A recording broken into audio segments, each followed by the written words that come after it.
Chennamaneni Ramesh Indian కాదు, German. దాదాపు 25 ఏళ్లుగా కంటిన్యూ అవుతున్న కన్ఫ్యూజన్కి ఫైనల్గా హైకోర్టు ఇచ్చిన క్లియర్ జడ్జిమెంట్ ఇది. అయితే విచిత్రంగా 2019లో సెంట్రల్ గవర్నమెంట్ కూడా ఇదే తేల్చి సిటిజన్షిప్ ఆయనది క్యాన్సిల్ చేస్తే చెన్నమనేని తొడగొట్టి సవాల్ చేసి కోర్టుకెక్కారు. బట్ ఇప్పుడు మాత్రం అప్పీల్కి వెళ్లకుండా తోక ముడిచి పెళ్లిలాగా సారీ నాదే తప్పు అని తప్పు ఒప్పుకున్నారు అండ్ జరిమానా కూడా కట్టేశారు. అసలు ఈ గొడవ 2009లో మొదలైంది. ఆ ఎన్నికల్లో టీడీపీ జెండాతో బరిలోకి దిగిన చెన్నమనేని గెలిచి కాలరగరేస్తే కాంగ్రెస్ నుంచి పోటీ చేసిన ఆది శ్రీనివాస్ ఓడి బాధలో కూలబడిపోయారు. కానీ అప్పుడే ఆయనకి ఎవరో చెవిలో చిన్న ఐడియా చెప్పారు. ఆ ఐడియా పట్టుకుని చిన్న క్లూ దొరకడంతో వెంటనే కోర్టుకెక్కారు. అయ్యా జడ్జి గారు, ఆ చెన్నమనేని అసలు ఇండియనే కాదు, ఆయన పౌరసత్వం క్యాన్సిల్ చేసి పుణ్యం కట్టుకోండి ప్లీజ్ అని పిటిషన్ వేశారు. ఆ పిటిషన్ మీద కోర్టు విచారించి, నువ్వు చెప్పే దాంట్లో నిజం ఉన్నట్టే ఉందయ్యా శ్రీనివాసు, సరే సిటిజన్షిప్ మీద తర్వాత మాట్లాడుకుందాం, కానీ ముందు ఎన్ని అసెంబ్లీకి మాత్రం రాకుండా చూస్తాం అంటూ ఆయన ఎమ్మెల్యే ఎన్నికని క్యాన్సిల్ చేసింది. దీనిపై చెన్నమనేని సుప్రీంకోర్టుకి వెళ్తే సుప్రీంకోర్టుకి అన్నిటి మీద స్టే ఇవ్వడం అలవాటే కదా. అందుకే హైకోర్టు తీర్పు మీద కూడా స్టే ఇచ్చి ఎమ్మెల్యేగా కంటిన్యూ అవ్వాలని తీర్పునిచ్చింది. అయితే అసెంబ్లీలో ఓటు మాత్రం వేయొద్దని వార్నింగ్ కూడా ఇచ్చింది. వెంటనే చెన్నమనేని ఎస్ సార్ అని సెల్యూట్ చేసి తిరిగి ఎమ్మెల్యేగా కంటిన్యూ అవుతూనే ఉన్నారు. ఇదంతా ఓ పక్క జరుగుతుంటే ఇంకో పక్క మన ఇదే విషయంలో శ్రీనివాస్ అన్న కేంద్ర హోంశాఖ కూడా లెటర్ రాశారు. ఆ లెటర్లో ఆయన రాసిన టాపిక్ మీద ఫోకస్ చేయడం అండ్ హోమ్ మినిస్ట్రీ తీసుకున్న డెసిషన్ గురించి తెలుసుకునే ముందు ఫస్ట్ మనం అసలు చెన్నమనేని జర్మనీ పౌరుడు ఎలా అయ్యాడు, ఆ తర్వాత ఇండియాకి మళ్ళీ ఎందుకు తిరిగి వచ్చాడు, ఇక్కడ తప్పుడు డాక్యుమెంట్లతో ఎలా సిటిజన్షిప్ పొందాడు అనేది తెలుసుకోవాలి.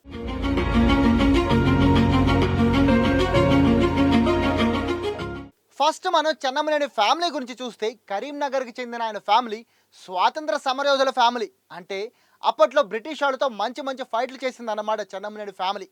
స్వాతంత్రం తెచ్చాక కొంచెం రిలాక్స్ అయ్యి కమ్యూనిస్టులుగా మారిపోయారు.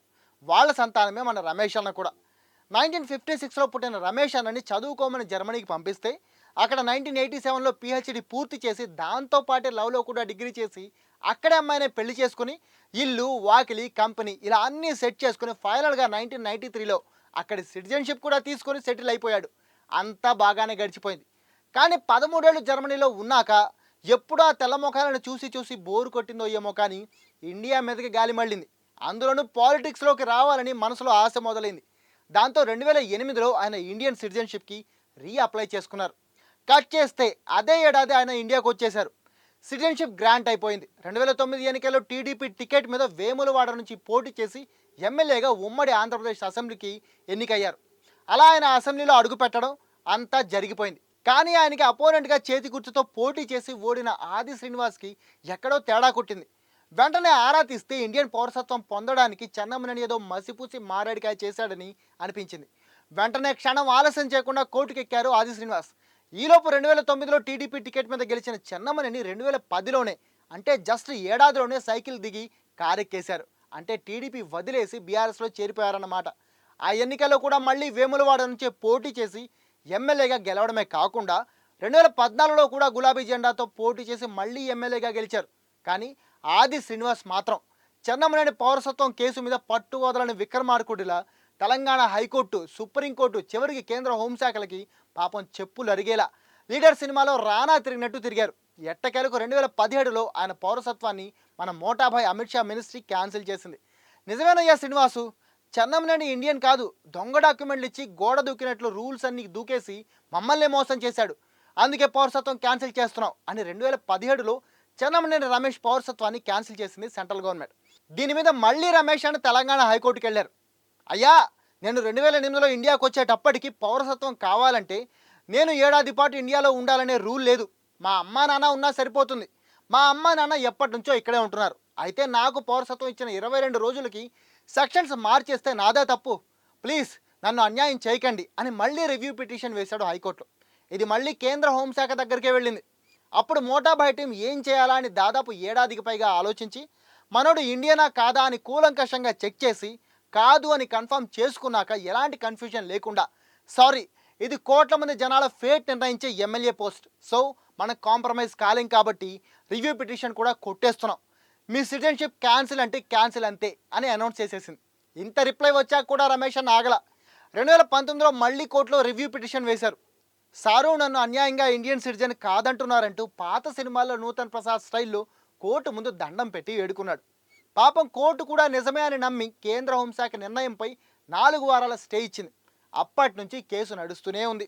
ఆ విచారణలోనే భూతద్దం పెట్టి అన్ని కోణాలు చెకింగ్ చేసి ఫైనల్గా సెంట్రల్ గవర్నమెంట్ చెప్పిందే కరెక్టు, నీ సిటిజన్షిప్ కట్టు అని 6 ఏళ్ల తర్వాత ఇప్పుడు తీర్పిచ్చింది హైకోర్టు. అక్కడితో ఆగకుండా నువ్వు ఇండియన్వి కాకుండానే తప్పుడు డాక్యుమెంట్లు ఇచ్చి పౌరసత్వం తీసుకున్నావు, ఇంకోసారి రివ్యూ పిటిషన్ వేస్తే బొక్కలో వేయిస్తాం అనే రేంజ్లో వార్నింగ్ ఇచ్చి చివర్లో ఆ ఆది శ్రీనివాస్ని చూడవయ్యా, 15 ఏళ్ల నుంచి నీతో కుస్తీ పట్టి పట్టి ఎట్టా అయిపోయాడు. పాపం 25 లక్షల దాకా ఖర్చు పెట్టాడట. ఆ డబ్బులు ఇచ్చాయి. అట్టాగే ఇన్నాళ్ళ నుంచి నువ్వు చెప్పిన సోదంతా విన్నాం కదా, అందుకని మాకు కూడా ఓ 5 లక్షలు ఇచ్చేసి పో అని ఫైనల్ తీర్పిచ్చి కేసు క్లోజ్ చేసేసింది. మరి ఇన్నేళ్ల తర్వాత ఏమనుకున్నాడో ఏమో, రమేష్ అన్న కూడా ఏమీ కౌంటర్ లేకుండా ఓకే సార్ అని అప్పటికప్పుడు డబ్బుల లెక్కలన్నీ సెటిల్ చేసేసి తిరిగి వచ్చేశాడు. కానీ సీనన్న కోపం ఇంకా తీరాల. అందుకే ఇంకొన్ని డిమాండ్స్ కూడా చేశాడు. చెన్నమనేని, నిన్నప్పుడే వదిలిపెడతా అనుకున్నావా? ఇన్నాళ్ళు ప్రజలను మోసం చేసి ఎమ్మెల్యేగా ఉన్నందుకు వేములవాడ ప్రజలకి సారీ చెప్పాల్సిందే. అక్రమంగా ప్రభుత్వం నుంచి తీసుకున్న జీతాలు భత్యాలు అన్నిటి మీద జర్మనీ భారత హోంశాఖలకి ఎన్నికల కమిషన్కి ఫిర్యాదు చేస్తా అని వార్నింగ్ ఇస్తూనే, భారత పౌరసత్వం లేకపోయినా ప్రజలందరినీ మోసం చేసి ఎన్నికల్లో గెలిచాడు కాబట్టి చెన్నమనేనిని మాజీ ఎమ్మెల్యేగా కూడా గుర్తించకూడదు, ఆయనకి మాజీ ఎమ్మెల్యేగా ఇచ్చే ఎలాంటి ఫెసిలిటీస్ కూడా ఇవ్వకూడదు అని డిమాండ్ చేశారు. మరి దీని మీద గవర్నమెంట్ ఎలాంటి డెసిషన్ ఫైనల్ చేస్తుందో చూడాలి. అయితే ఇప్పుడున్న సిచ్యువేషన్లో చెన్నమనేనికి ఫ్రాడ్ చేసినందుకు శిక్ష ఏం పడుతుందో పక్కన పెడితే, ఆయన ఇప్పుడు పౌరసత్వం కోసం అప్లై చేసుకోవచ్చు అండ్ వెంటనే పౌరసత్వం వచ్చే ఛాన్స్ కూడా ఉంది. మరి ఏం జరుగుతుందో చూడాలి. అలాగే ఈ ఇష్యూపై మీ ఒపీనియన్ ఏంటో కామెంట్ చేసి చెప్పండి.